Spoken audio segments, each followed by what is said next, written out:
When the HOA queen called 911 to evict me from my own house, she didn't know the trespasser she reported was a detective, and I was the one who put her in handcuffs. It started with sirens. My phone buzzed with a dispatch alert. Possible trespasser. Homeowner requesting immediate removal. The address hit me like a brick. It was my own house. Karen, the self-proclaimed queen of our neighborhood HOA, had been after me for months.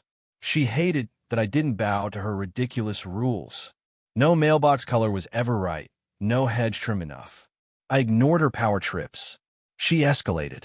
The air was thick with tension as I stood just inside the gate of my own property, watching her through the iron bars.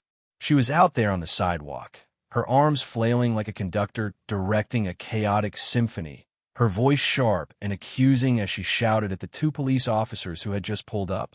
"He's not supposed to be here," she yelled, her finger jabbing toward me with venomous certainty. "He's trespassing. Get him out." Something inside me burned, a slow, smoldering rage that threatened to ignite into something dangerous. She had actually called 911 to have me removed from my own property. My home, the place I'd poured years of sweat, sacrifice, and memories into. To her, I was just another mark, another victim to humiliate in her twisted game of control. She didn't know who I really was. Not yet. I took a deep breath, forcing myself to stay calm. The officers, a man and a woman, both in crisp Navy uniforms, stepped out of their patrol car. The man adjusted his belt, his hand resting casually near his holster, while the woman scanned the scene, her eyes darting between me, the gate, and the woman still ranting on the sidewalk. I could tell they were trying to piece together the situation before it spiraled further. "Sir," the male officer called out to me, his tone neutral but firm. "Can you step outside and talk to us for a moment?" I nodded, keeping my movements slow and deliberate. The last thing I needed was to give them any reason to escalate this. As I pushed open the gate, it creaked on its hinges, the sound cutting through her tirade. She stopped mid-sentence, her eyes narrowing as she realized I wasn't cowering. "Not today. Officers," I said, my voice steady, "this is my property. I own this house. I've got the deed, the mortgage papers, everything. She's the one who doesn't belong here." Her face twisted in disbelief, as if I'd just slapped her with words. "That's a lie," she snapped, stepping closer to the officers, her hands on her hips. "He's been harassing me for weeks. He's dangerous. I live here, and he's trying to break in." The female officer raised a hand, signaling for her to quiet down. "Ma'am, we'll get to the bottom of this. Let's hear everyone out." Her tone was calm, but carried an edge that suggested she wasn't here for theatrics. I reached into my pocket, slowly pulling out my phone. "I can show you the documents right now," I said, scrolling to the folder where I kept digital copies of the property records. Years of dealing with people like her had taught me to be prepared. "This is my address, my name on the deed. She's not a tenant, not a co-owner, nothing. She's been trying to scam me for weeks, and now she's escalating." The male officer took my phone, his eyes scanning the screen as I pulled up the deed. His partner glanced over his shoulder, then turned to the woman, who was now shifting her weight from foot to foot, her confidence wavering. "Ma'am," the female officer said, "do you have any documentation to support your claim? ID, lease agreement, anything?" Her mouth opened, then closed. For a moment, she looked like a fish gasping for air. I don't have it on me," she stammered. "But I swear I live here. He's the one lying." The male officer handed my phone back to me, his expression unreadable. "Sir, your documents check out. This appears to be your property." He turned to her, his voice hardening. "Ma'am, making a false 911 call is a serious offense. If you're not on the lease or the deed, you've got no legal claim to be here." Her face flushed red, and she took a step back, her hands balling into fists. "This is outrageous," she shouted. "You're just going to take his word for it? He's a liar. He's dangerous." I couldn't help it. A bitter laugh escaped me. Dangerous? If only she knew the half of it. Not dangerous in the way she was trying to paint me, but dangerous in the sense that I wasn't about to let her manipulate her way onto my property. I'd dealt with worse than her. People who thought they could intimidate, scam, or bully their way into what was mine. She had no idea who she was dealing with. "Ma'am," the female officer said, her patience clearly wearing thin, "if you don't have any proof of residency, you need to leave now, or we'll have to take this further." She glared at me, her eyes burning with a mix of hatred and desperation. For a moment, I thought she might try to argue her way out of it, but something in the officers' faces must have told her she was out of moves. She spun on her heel, muttering curses under her breath, and stormed down the sidewalk, her silhouette shrinking as she disappeared around the corner. The male officer turned to me. "You want to press charges for the false report?" I considered it for a moment, the weight of the decision settling in my chest. Part of me wanted to. She crossed a line, weaponizing the system against me, wasting the officer's time and resources. But another part of me just wanted her gone, out of my life, out of my space. "Not today," I just said finally. "But if she comes back, I won't hesitate." The officers nodded, exchanged a few words with each other, and headed back to their patrol car. As their taillights faded down the street, I stood there, staring at the empty sidewalk where she'd been. The anger was still there, simmering, but it was mixed with something else now. Resolve. This wasn't just about her. It was about every boundary I'd had to defend, every time I'd had to prove what was mine. She thought she could break me with a phone call and a lie. She didn't know I'd been forged in tougher fires than that. And if she came back, she'd find out exactly who I was. The late afternoon sun cast long shadows across my front yard, painting the scene in hues of gold and gray. The two rookie officers stood just beyond the gate, their faces a mix of uncertainty and caution as they tried to make sense of the chaos unfolding before them. Karen was in full swing, her voice shrill and relentless, pacing back and forth like a caged animal. "He's an illegal occupant," she shrieked, her hands slicing through the air for emphasis. "This man is squatting on private property, violating community rules, and threatening me. You need to arrest him right now." I leaned against the gatepost, arms crossed, letting her words wash over me like background noise. I'd heard this script before, different faces, same accusations. The rookies, barely out of the academy from the look of their stiff postures and polished badges, exchanged uneasy glances. The taller one, a lanky kid with a buzz cut, clutched his notepad like it was a lifeline, while his partner, a shorter woman with her hair pulled back in a tight bun, kept her hand near her radio, ready to call for backup if things went south. "Ma'am, please calm down," the female officer said, her voice steady but tinged with the strain of dealing with someone who refused to listen. "We need to hear both sides here." Karen ignored her, jabbing a finger in my direction. "He's dangerous. I've seen him sneaking around at night, probably planning something illegal. You can't let him stay here." I raised an eyebrow, almost amused by the audacity of her performance. Sneaking around? The only thing I'd been doing at night was catching up on paperwork in my study or grabbing a beer from the fridge after a long shift. But I wasn't about to let her theatrics pull me into her game. I'd learned long ago that reason and evidence spoke louder than hysterics. "Officers," I said, keeping my tone even, "I think I can clear this up." I reached into the inner pocket of my jacket, my movements slow and deliberate to avoid spooking the rookies. My fingers closed around the familiar weight of my badge, the cool metal grounding me as I pulled it out. I stepped forward and placed it in the lanky officer's outstretched hand. "Detective Mark Hale, County Sheriff's Department." "And this," I said, gesturing to the house behind me, its white siding and neatly trimmed hedges glowing in the fading light, "is mine." The air shifted. The rookie holding my badge froze, his eyes widening as he studied the shield, the embossed star glinting in the sunlight. His partner leaned in, her brows knitting together as she processed what she was seeing. Karen's tirade faltered mid-sentence, her mouth hanging open as if the words had been snatched from her throat. For the first time since the officers arrived, she stood still, her hands dropping to her sides. "Detective," the female officer said, her voice tinged with a mix of surprise and respect. She straightened, her hand moving away from her radio. "Can you confirm your ID?" I nodded, pulling out my wallet and handing over my department-issued identification card. The lanky officer passed my badge to his partner, who compared it to the ID, her eyes flicking between the documents and my face. "Checks out," she said after a moment, handing both back to me. "Sorry for the mix-up, sir." Karen's face twisted, her cheeks flushing a deep crimson. "This is ridiculous," she snapped, her voice cracking with desperation. "He's lying. That badge is fake.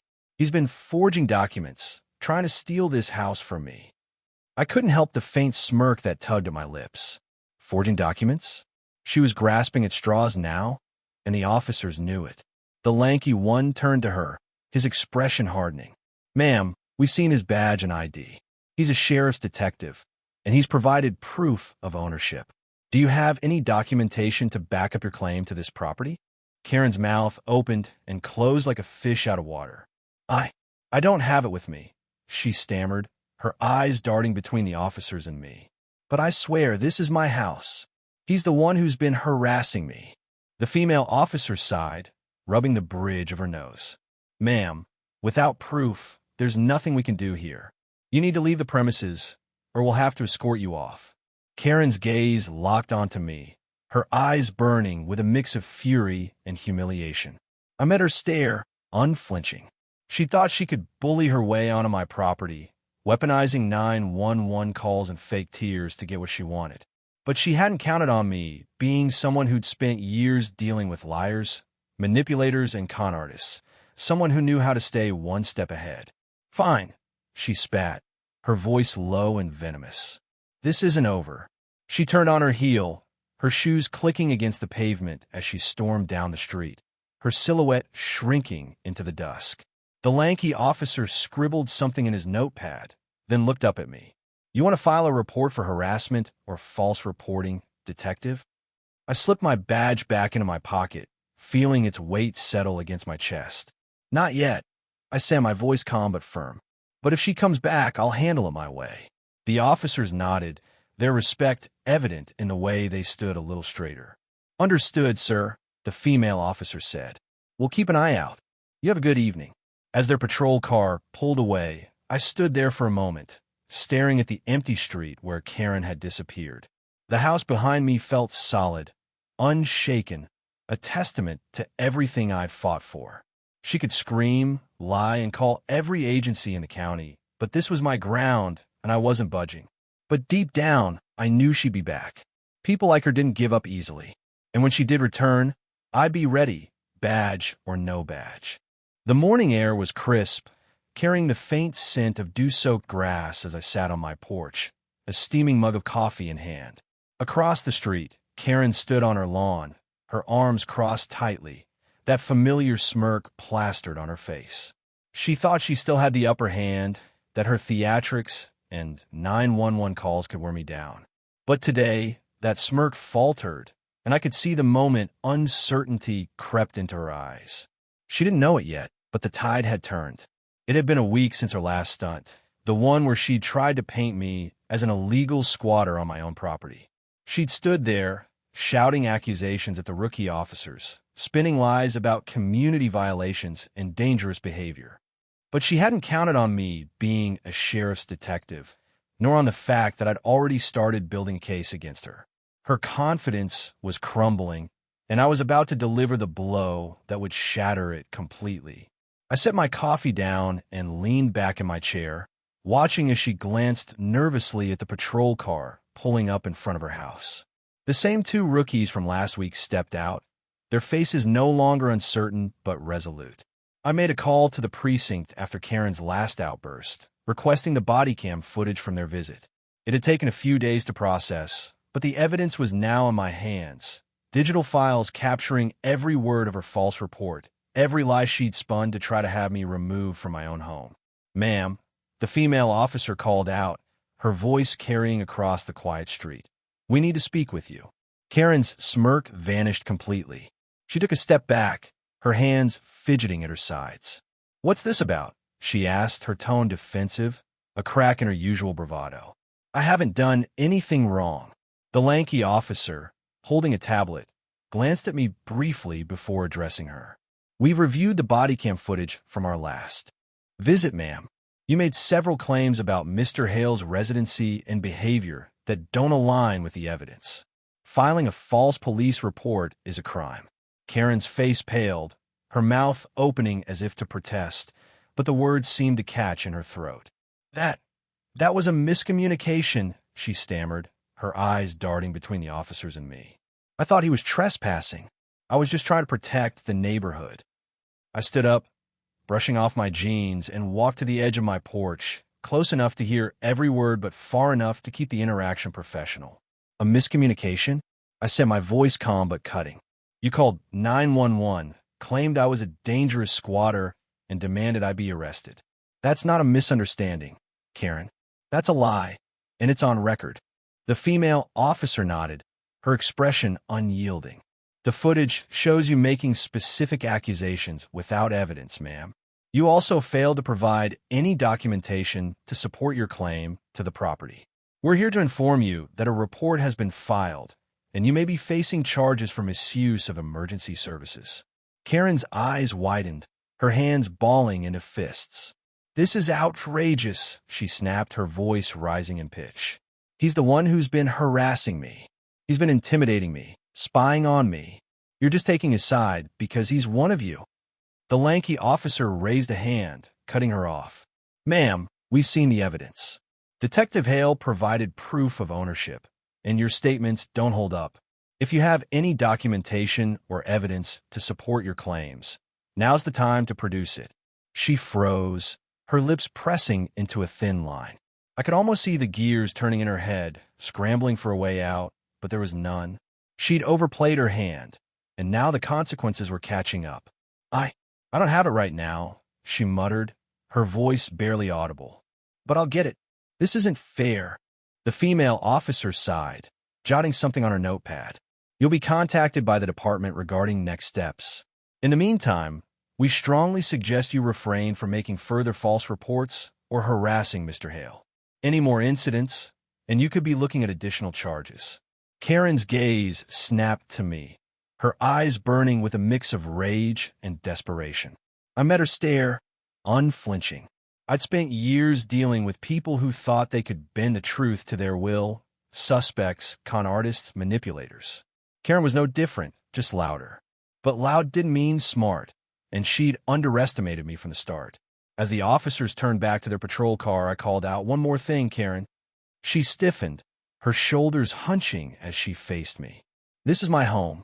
Always has been, always will be.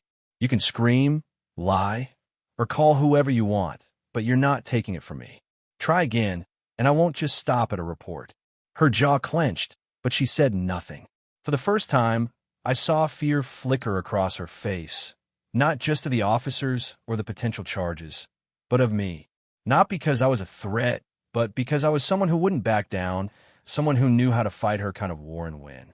The officers drove off, leaving Karen standing alone on her lawn, her arms wrapped tightly around herself.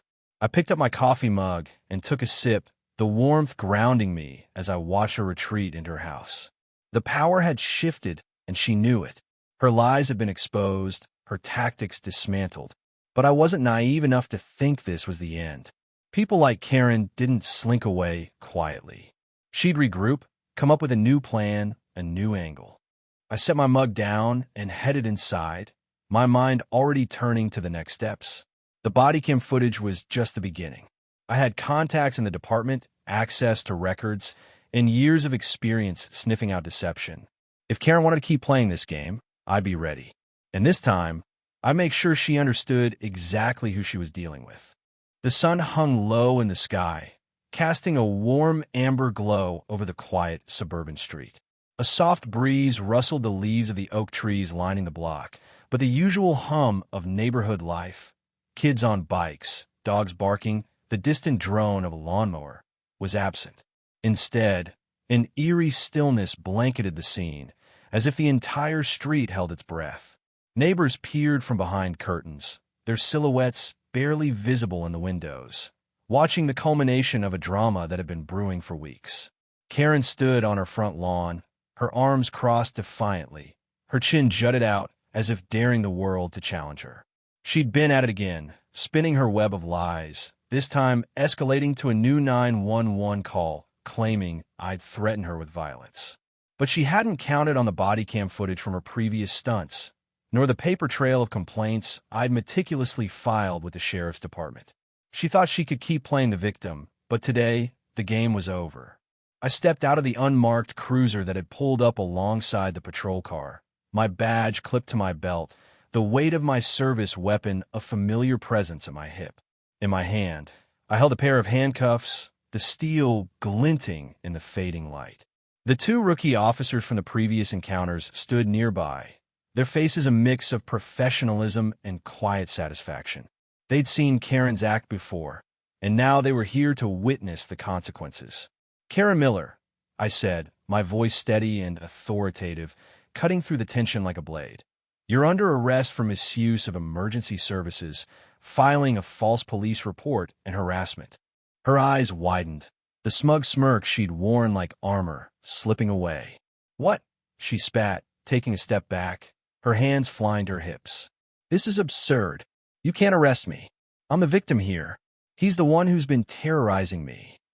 She jabbed a finger in my direction, her voice rising to that familiar shrill pitch, but it lacked the conviction it once carried. The neighbors watching from their homes knew better, and so did the officers.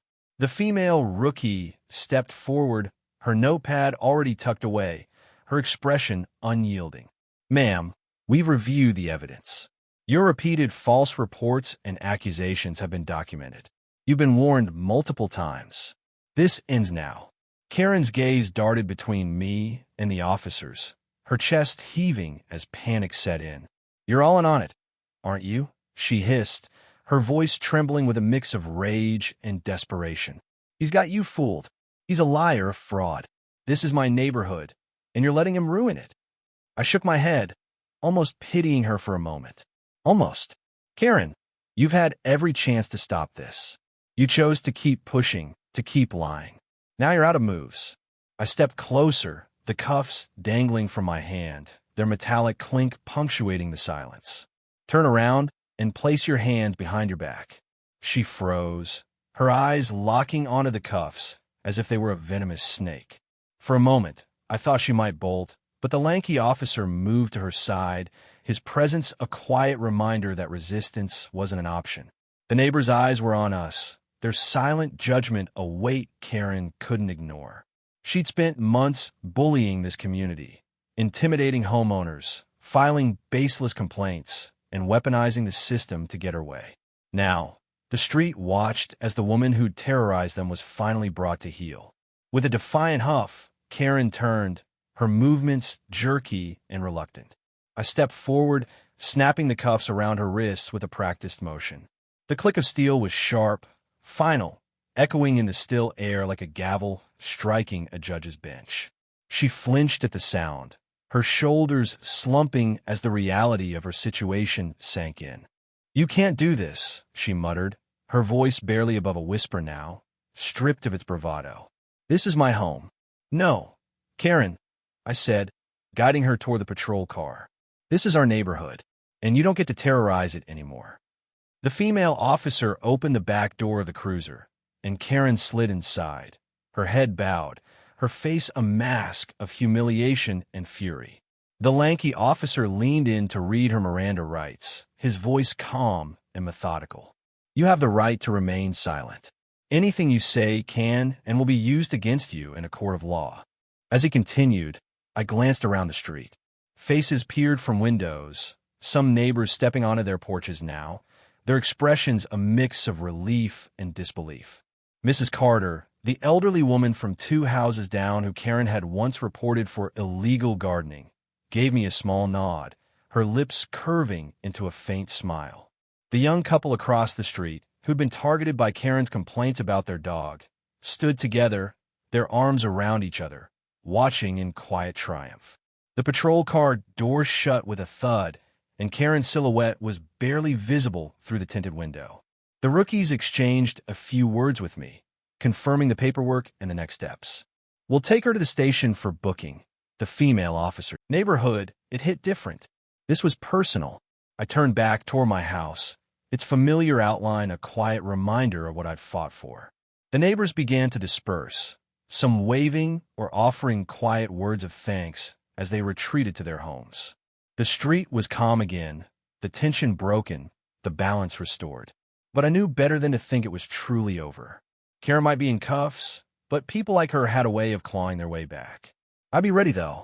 My badge, my experience, and my resolve were more than enough to handle whatever came next. For now, I'd take the win, and the silence of a neighborhood finally free of her shadow.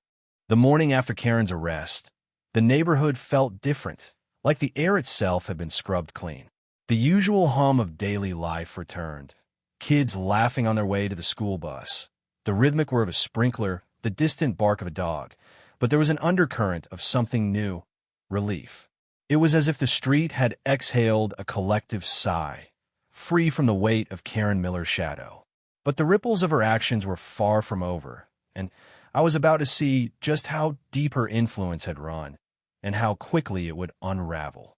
I sat at my kitchen table, a stack of notes and a laptop in front of me, piecing together the final details of my report for the sheriff's department. Karen's arrest for misuse of emergency services, filing false reports, and harassment was just the beginning. Her campaign against me had opened a Pandora's box, and now the neighborhood was ready to talk.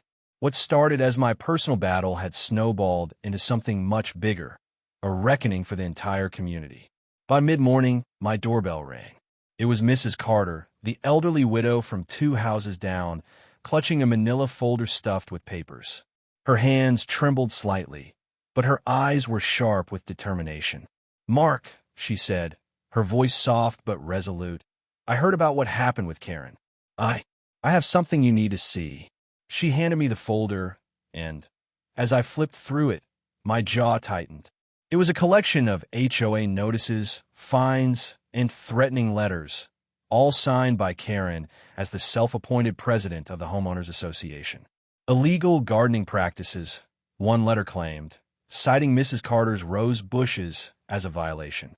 Another demanded she pay $500 for unapproved exterior modifications because she'd painted her mailbox a pale blue.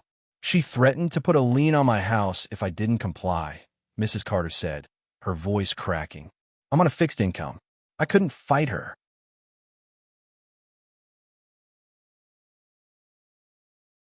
I set the folder down, meeting her gaze.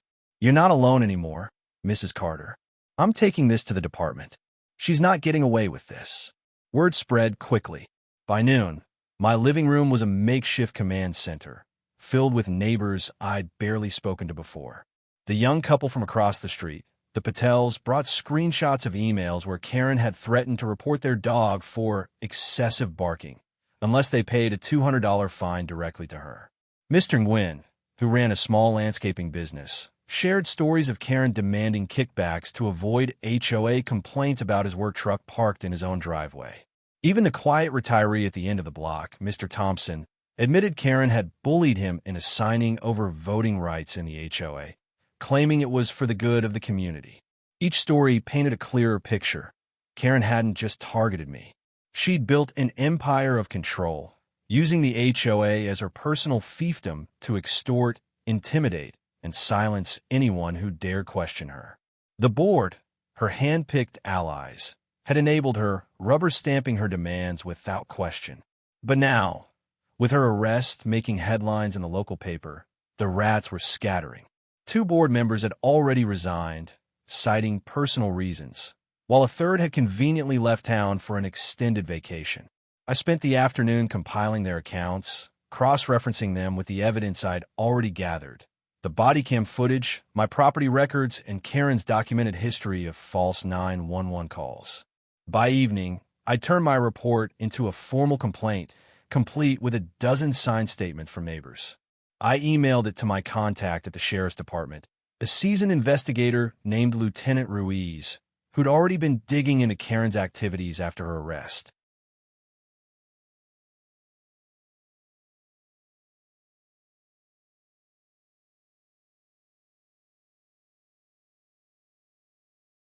The next morning, Ruiz called me. "Hale, you've opened a can of worms," he said, his voice a mix of amusement and exhaustion. "We're looking at multiple charges now: extortion, fraud, maybe even racketeering, if we can tie her to those HOA funds. The DA's office is salivating over this. Your neighbor's statements are gold." "What about the HOA board?" I asked, leaning back in my chair, the weight of the past week starting to lift. "They're crumbling," Ruiz said. "One of them's already talking, trying to cut a deal. Claims Karen strong-armed them into compliance, but we'll see how that holds up. Either way, her little empire's done. We're seizing the HOA's financial records today." I thanked him and hung up, staring out my kitchen window at the street beyond. Karen's house sat quiet, her car gone, her lawn eerily pristine. She was still in custody, awaiting a bail hearing, but the damage was done. Her reign of terror had collapsed overnight, exposed by the very people she'd underestimated. The neighbors she'd bullied, the community she'd manipulated, they'd found their voices, and they were loud. By the end of the week, the HOA was dissolved pending the investigation. A temporary committee, led by Mrs. Carter and Mr. Nguyen, stepped in to handle basic community needs. The fines stopped, the threatening letters ceased, and the neighborhood began to heal. People waved to me as I walked to my mailbox, their smiles genuine. The late autumn sun hung low, casting a soft golden light across the neighborhood, its warmth tempered by a crisp breeze that carried the scent of fallen leaves. The street was alive again, not with tension or whispered arguments, but with the sounds of life reclaiming its rhythm. Kids zipped by on bikes, their laughter echoing as they swerved around a makeshift chalk hopscotch grid on the sidewalk. Across the street, the Patels were stringing fairy lights along their porch, their toddler giggling as she handed her father a tangled bundle of cords. For the first time in months, there were no violation notices taped to doors, no threatening letters stuffed in mailboxes, no HOA patrol car creeping down the block. Karen's house stood as a silent monument to her downfall. Her sleek black Lexus sat abandoned in the driveway, its tires sinking slightly into the gravel, a thin layer of dust dulling its once pristine shine. A stack of foreclosure notices, yellowed and curling at the edges, was pinned beneath a rock on her doorstep, ignored by the neighbors who no longer feared her wrath. The investigation into her HOA schemes had uncovered more than just false reports and harassment. There were discrepancies in the association's funds, thousands of dollars unaccounted for, and whispers of forged signatures on contracts. The DA was building a case that could keep her tied up in court for years, and her absence left a void that the neighborhood was eager to fill with something better. I sat on my porch, a steaming mug of coffee in hand, my badge tucked away in a drawer inside. For once, I didn't need it. The weight of my role as Detective Mark Hale, the sheriff's deputy who'd faced down Karen's empire, felt lighter today. I wasn't just the man she couldn't evict. I was the one who'd ended her reign, the one who'd given the street back to its people. Mrs. Carter shuffled by, her cane tapping rhythmically against the pavement. She paused at my gate, her face creasing in a warm smile. "Mark," she said, her voice carrying the strength of someone who'd weathered more storms than most. "I planted a new rose bush yesterday. Bright red, just like the ones my husband loved. No one's come by to tell me it's unapproved yet." She chuckled, a sound that was equal parts relief and defiance. I grinned, raising my mug in a mock toast. "To new roses and quiet days, Mrs. Carter." She nodded, her eyes twinkling, and continued her walk, pausing to wave at the Nguyen kids playing tag in their front yard. The sight was a far cry from the days when Karen's glare would send children scattering, her clipboard clutched like a weapon as she jotted down infractions for chalk drawings or stray soccer balls. The neighborhood had been under her thumb for so long that its freedom felt fragile, like a newly healed bone still testing its strength. But with every passing day, that strength grew. Later that afternoon, Mr. Nguyen stopped by, a thermos of homemade pho in hand as a thank you for my role in dismantling the HOA. "You didn't just help us," he said, his voice earnest as he set the thermos on my porch railing. "You showed us we could stand up to her. My wife's talking about starting a community garden now, something Karen would have shut down in a heartbeat." I took the thermos, the warmth of it seeping into my hands. Sounds like a plan, I said. Let me know if you need a hand digging. I've got a shovel and some time. He laughed, clapping me on the shoulder before heading back to his house, where his teenage son was tinkering with a lawnmower, the clatter of tools a welcome sound. The community was knitting itself back together, one small act at a time. Shared meals, friendly waves, plans for block parties instead of HOA meetings. The temporary committee, led by Mrs. Carter and Mr. Nguyen, had already drafted new guidelines, transparent, fair, and focused on keeping the neighborhood a place to live, not a battlefield. As the sun dipped below the horizon, painting the sky in streaks of pink and orange, I leaned back in my chair, the coffee in my mug now cold but my mood warm. I thought about Karen, probably stewing in a holding cell or meeting with her overworked public defender. Part of me wondered if she'd ever grasp the damage she'd done. Not just to me, but to the entire street, to the trust and peace she'd fractured with her need for control. But that wasn't my burden to carry. My job was done, at least for now. The streetlights flickered on, casting pools of light on the pavement. A group of kids ran by, their voices fading into the evening as they chased a soccer ball. Somewhere, a dog barked, and a neighbor's radio played a faint jazz tune. I closed my eyes, letting the sounds wash over me. This was what I'd fought for, not just my house, but this moment, this quiet, this life. Karen's empire was gone, her Lexus a relic, her threats reduced to echoes. But I knew better than to think the world was free of people like her. There'd always be another Karen, another bully waiting to test the boundaries of a place like this. When that day came, I'd be ready, coffee in hand, badge in drawer, in a neighborhood behind me that had learned how to fight back. For now, though, I'd savor the peace. It was hard-won, and it was ours.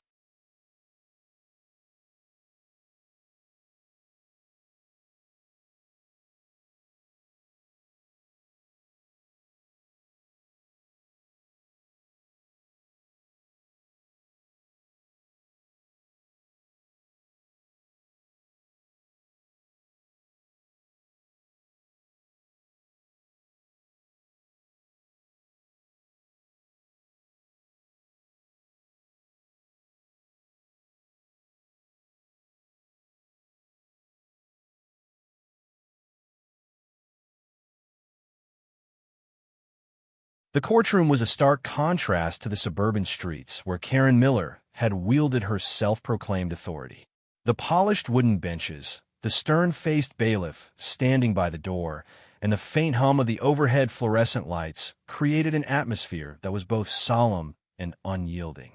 It was a place where truth was dissected, not manipulated, a fact Karen seemed to grasp too late as she sat at the defendant's table, her usual bravado replaced by a nervous twitch in her hands.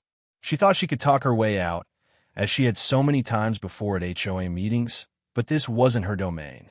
This was a battlefield where lies crumbled under scrutiny, and today, Karen was out of her depth. I sat in the gallery, a few rows back, flanked by Mrs. Carter and Mr. Nguyen, who had insisted on attending to see this through. The neighborhood had turned out in force, filling the benches with familiar faces, people who had once cowered under Karen's threats, but now sat with their heads held high. The Patels were there, their arms crossed, their toddler at home with a sitter. Mr. Thompson, the retiree who'd been coerced into signing over his HOA voting rights, adjusted his glasses and leaned forward, his eyes fixed on the judge. The air was thick with anticipation, a collective resolve that had been forged in the wake of Karen's arrest. We weren't just here for justice. We were here to witness the end of her reign. The judge, a no-nonsense woman with silver-streaked hair and a sharp gaze, presided over the proceedings with an air of quiet authority. Her nameplate read, Honorable Judith Ellison, and her reputation for cutting through legal posturing preceded her. She'd seen cases like this before, petty tyrants who thought they could bend the system to their will, and her expression suggested she wasn't in the mood for theatrics. As the bailiff called the case, the People versus Karen Miller, a hush fell over the courtroom, broken.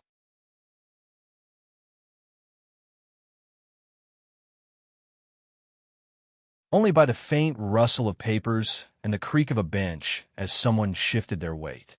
The prosecutor, a wiry man named Daniel Vargas, stood and began laying out the charges.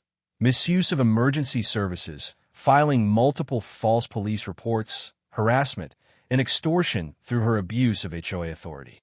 His voice was calm but precise, each word a brick in the case he was building.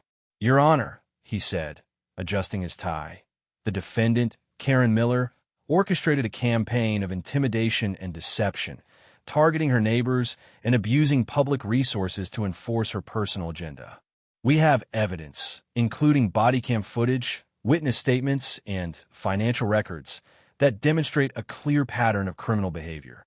Karen's lawyer, a young public defender named Ethan Caldwell, who looked like he'd rather be anywhere else, rose to his feet. His suit was slightly rumpled, and his nervous glance at Karen suggested he knew he was fighting an uphill battle.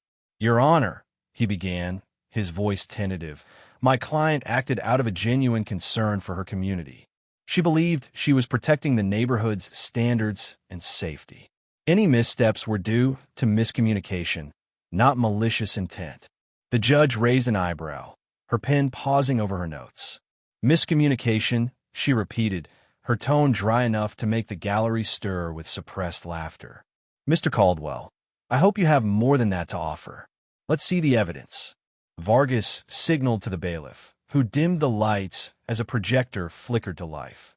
The body cam footage from the rookie officer's visit to my property filled the screen, the grainy but clear images drawing every eye in the room. There was Karen, standing on the sidewalk, her arms flailing as she shouted, "He's not supposed to be here. He's trespassing. Get him out." Her voice, shrill and commanding, echoed through the courtroom, a stark reminder, cautious questions, and in the moment I stepped forward, calm and deliberate, to place my badge in the rookie's hand. "Detective Mark Hale, County Sheriff's Department," my voice rang out on the recording. "And this," I said, pointing to my house, "is mine." The gallery erupted in laughter, a spontaneous burst that made Judge Ellison rap her gavel once, though her lips twitched as if she were suppressing a smile of her own. Karen's face flushed crimson, her hands clenching the edge of the table as she stared at the floor. The footage continued, capturing her stammering denials, her insistence that I was a liar, a squatter, a danger to the community. Each lie was laid bare, exposed by the officer's calm rebuttals and the documents I'd provided on the spot. Vargas paused the video and turned to the judge. "Your Honor, this is just one instance of Ms. Miller's pattern of behavior. She made multiple false 911 calls, wasting public resources and endangering the community she claims to protect. We have additional testimony from neighbors who were subjected to her threats, fines, and extortion under the guise of HOA authority." One by one, the neighbors took the stand. Mrs. Carter, her voice steady despite her age, recounted the fines for her rose bushes and the threatening letters that had kept her awake at night, fearing she'd lose her home. Mr. Nguyen described how Karen had demanded kickbacks to overlook his work truck, threatening to ruin his small business. The Patels spoke of the emotional toll of her harassment, the constant fear that their dog or their child's laughter would trigger another complaint. Each story was a thread in the tapestry of Karen's tyranny, and as the testimony piled up, her lawyer's attempts to deflect grew weaker. Caldwell tried to argue that Karen's actions were misguided, but not criminal, that she was a dedicated community leader who'd simply overstepped in her zeal to maintain neighborhood standards. "My client was under stress," he said, his voice faltering. "She believed she was acting in the best interests of the community. She's not a criminal.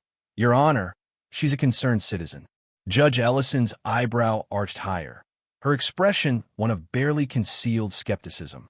"Mr. Caldwell," she said, her voice cutting through the room like a blade, "a concerned citizen doesn't file false police reports, extort neighbors, or abuse authority to intimidate. The evidence suggests Ms. Miller's actions were deliberate and malicious. Do you have anything substantive to counter the prosecution's case?"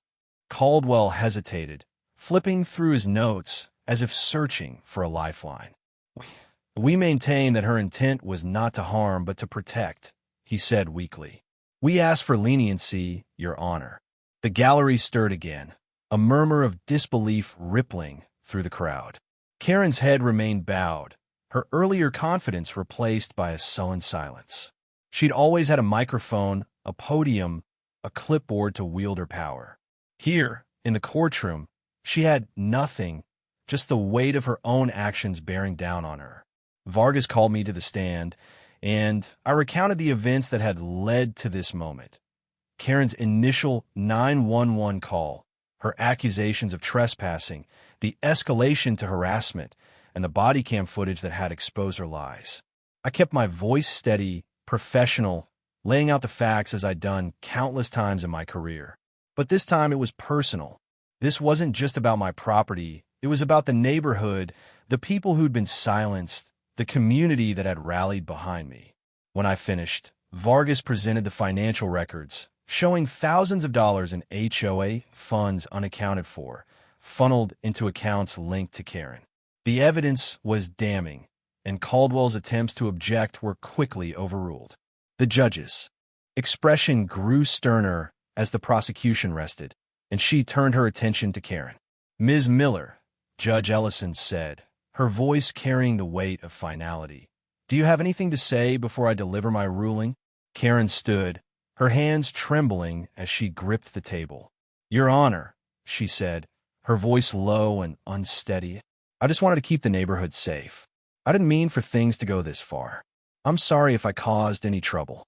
The apology rang hollow, and the gallery's silence was deafening. Judge Ellison's eyes narrowed, her pen tapping once against her desk. "Ms. Miller, your actions caused significant harm to your neighbors, wasted public resources, and undermined the trust of this community. An apology does not erase the evidence of your misconduct." She paused, letting the words sink in, then delivered her ruling. "For the charges of misuse of emergency services and filing false police reports, you are fined $5,000 and sentenced to 200 hours of community service. For the charge of harassment, you are hereby subject to a restraining order prohibiting contact with Mr. Hale and the other named victims in this case. Additionally, the court orders you to pay restitution to the Homeowners Association for the misappropriated funds, pending further investigation into potential fraud charges. Failure to comply with these terms will result in additional penalties, including possible jail time." The gavel came down, a sharp crack that echoed through the room. Karen flinched, her shoulders slumping as the reality of her punishment settled in. The gallery erupted in a mix of murmurs and subdued cheers, neighbors turning to each other with nods and smiles of relief. Mrs. Carter squeezed my hand, her eyes misty but triumphant. Mr. Nguyen clapped me on the back, whispering, "We did it." As Karen was led out of the courtroom, her head bowed, her hands cuffed behind her back for the short walk to the holding area, I felt a strange mix of emotions. There was no joy in her downfall, only a quiet satisfaction that justice had been served. She'd built her empire on intimidation, wielding her clipboard and her HOA title like weapons. But in this courtroom, stripped of her podium and her microphone, she was just a woman who'd overplayed her hand and lost. The neighbors filed out, some lingering to shake my hand or offer words of thanks. "You gave us our neighborhood back," Mrs. Patel said, her voice thick with emotion. "We were scared for so long." I nodded, my throat tight. "You gave it back to yourselves?" I said. "I just helped open the door." As I stepped out of the courthouse into the crisp afternoon air, the sun was setting, painting the sky in hues of orange and purple. The weight of the past months, Karen's lies, her threats, the endless battle to protect what was mine, fell away, replaced by a sense of closure. The neighborhood was healing, its people reclaiming their voices, their homes, their peace. Karen's reign was over, her legacy reduced to fines, community service, and a restraining order that ensured she'd never set foot on my property again. But I knew the world wasn't free of Karens. There'd always be someone else, another bully waiting to test the boundaries of a community like ours. I'd be ready, though, badge or no badge, with a neighborhood behind me that had learned how to fight. For now, I'd head home, sit on my porch, and savor the quiet. It was ours again, and we'd earned it. The autumn evening was cool, The kind of night where the air carried a hint of winter's approach, sharp and clean. The neighborhood had settled into a new rhythm in the weeks following Karen Miller's courtroom reckoning. Children's laughter filled the streets again, unmarred by the threat of her clipboard or her piercing glare. Porches were adorned with pumpkins and string lights, free from the shadow of violation notices. The community garden, spearheaded by Mr. Nguyen and Mrs. Carter, was taking shape in the empty lot at the end of the block, a symbol of the neighborhood's rebirth. Karen's house, now officially in foreclosure, stood dark and silent, its driveway empty except for the faded outline where a Lexus once gleamed. The street was ours again, and the peace felt hard-won but fragile, like a melody you don't want to jinx by humming too loudly. I was in my living room, the glow of a single lamp casting soft shadows across the walls. A glass of bourbon sat on the coffee table, untouched, as I flipped through a case file from work, a habit I couldn't quite shake, even on a quiet night. The sheriff's department had moved on from Karen's case, but the ripples of her downfall still lingered in my mind. The fines, the community service, the restraining order, they were justice but not closure. Not yet. Then came a knock. It was timid, almost hesitant, barely audible over the faint hum of the jazz playing from my stereo. I set the file down, frowning. It was late for visitors, and the neighborhood had grown accustomed to leaving me in peace after the chaos of the past months. I crossed the room, my boots thudding softly against the hardwood, and opened the door. There stood Karen. No makeup, no perfectly pressed blazer, no air of superiority. Her hair was pulled back in a messy ponytail, strands falling loose around a face that looked worn, almost gaunt. She wore a faded sweater and jeans, a far cry from the polished image she'd once projected. In her hands, she clutched a plain, white envelope, her fingers trembling slightly as she held it like a lifeline. The woman who had once stood on my lawn, shouting for the police to drag me away, was gone. In her place was a hollow shell, stripped of the power she'd wielded like a weapon. "Mark," she said, her voice a whisper, barely carrying over the evening breeze. I needed to see you." I leaned against the doorframe, my arms crossed, studying her. There was no smirk, no defiance in her eyes, just a quiet desperation that made her look smaller, older. "What do you want, Karen?"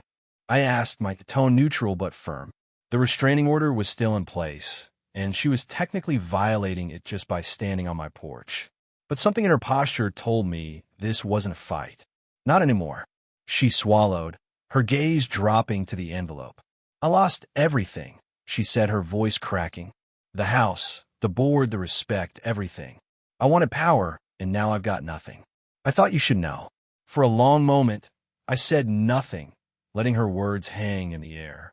The Karen who had called 911 to ruin me, who had bullied neighbors into submission with fines and threats, was nowhere to be seen.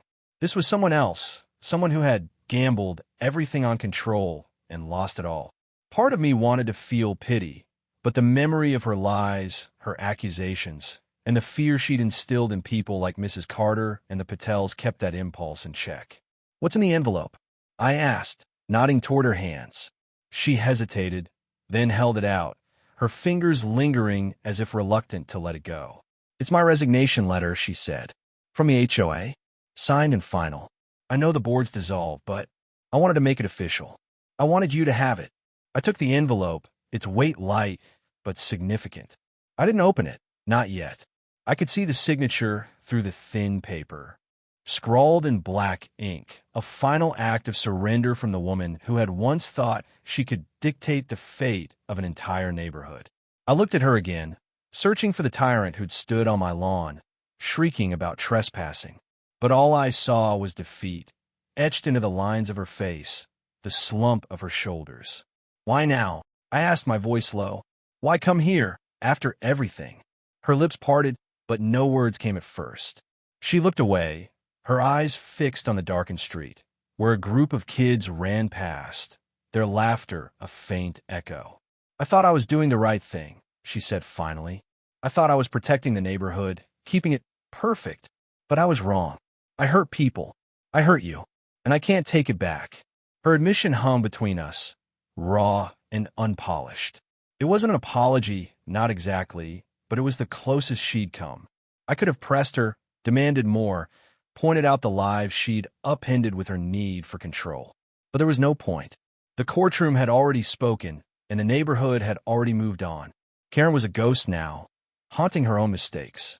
I straightened, holding the envelope up. "This doesn't change what you did," I said. "It doesn't erase the fines, the threats, the fear you put into people. But to start, don't come back here, Karen. The restraining order still stands." She nodded, her eyes glistening but no tears falling. "I know," she whispered. "I'm leaving. The bank's taking the house next week. I needed to give you that." Without another word, I stepped back and closed the door, the soft click of the latch louder than any gavel. I stood there for a moment, the envelope in my hand, listening to the faint sound of her footsteps retreating down the porch steps. I didn't watch her go. I didn't need to. The woman who had tried to ruin me was gone, not just from my doorstep, but from the neighborhood she'd tried to rule. That I set the envelope on the kitchen counter and returned to my bourbon, taking a slow sip as I settled back into my chair. The jazz on the stereo had shifted to a softer tune, a saxophone weaving through the quiet. I opened the envelope, unfolding the single sheet of paper inside. It was simple, typed in plain font. "I, Karen Miller, hereby resign from all positions and affiliations with the Homeowners Association, effective immediately." Her signature was at the bottom, shaky but unmistakable. I set the letter down, a faint smile tugging at my lips. It wasn't just a resignation. It was a surrender, the final nail in the coffin of her empire. The HOA was gone, replaced by a community council that prioritized fairness over fear. The neighborhood was healing, its people reclaiming their voices, their homes, their lives. Mrs. Carter's roses bloomed brighter than ever. The Patel's toddler played freely on their lawn, unthreatened by complaints. Mr. Nguyen's community garden was sprouting, a testament to what we could build when we worked together instead of tearing each other apart. That night, I slept soundly for the first time in years. No nightmares of false accusations. No waking to the sound of sirens or the dread of another confrontation. Karen's reign was over. The neighborhood was free. And I wasn't just the man who had stood his ground, badge in hand, against a bully who thought she could bend the world to her will. I was the one who had reminded everyone, including her, that the badge is not a toy, and neither is justice. As I drifted off, the faint hum of the neighborhood settled around me. Kids laughing in the distance, a dog barking, the rustle of leaves in the breeze. It was the sound of peace, hard-won and fiercely protected. And for now, it was enough.